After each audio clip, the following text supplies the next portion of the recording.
I just want to reflect this week on vocation, the idea, the conviction, the truth that each one of us is called personally by Jesus Christ to a relationship with God, that we are called to a life of profound holiness, that we are called to be Christian in this world, and that in baptism, all of that begins for us in this moment of grace where we are joined to the most blessed Trinity, we are washed clean of original sin, we are members of the church, and we become Christian on our way towards that path of sanctity. A truth that was rediscovered in a sense by the Second Vatican Council is that all people are called to holiness, this universal call to holiness. So the question isn't, do I have a vocation? The question is, what is my specific vocation within that general call? But the word vocation comes from the Latin vocare, which means to call. And when we look at the scriptures, it's clear that from the very beginning of Jesus' ministry, he called others to follow him, to be formed by him, to serve the mission, and to ultimately continue that mission once he ascends to heaven and sends the Holy Spirit.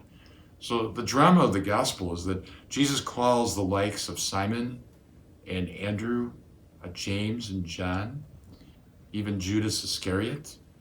He calls the 72 disciples. We think of the women that followed Jesus, Mary Magdalene.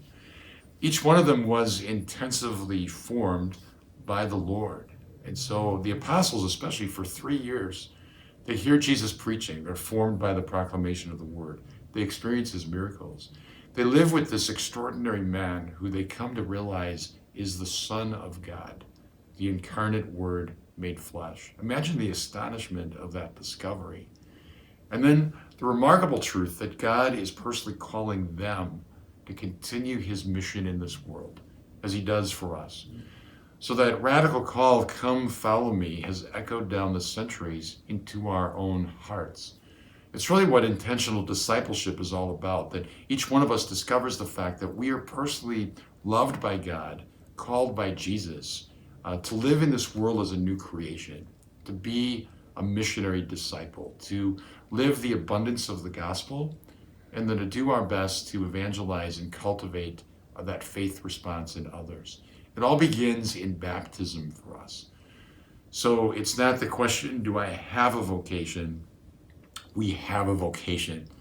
And the vocation is to love God with all of our heart, mind, and soul, to live the life of Christ, and to proclaim the salvation of the gospel. That's where it starts for all vocations. That's the baseline.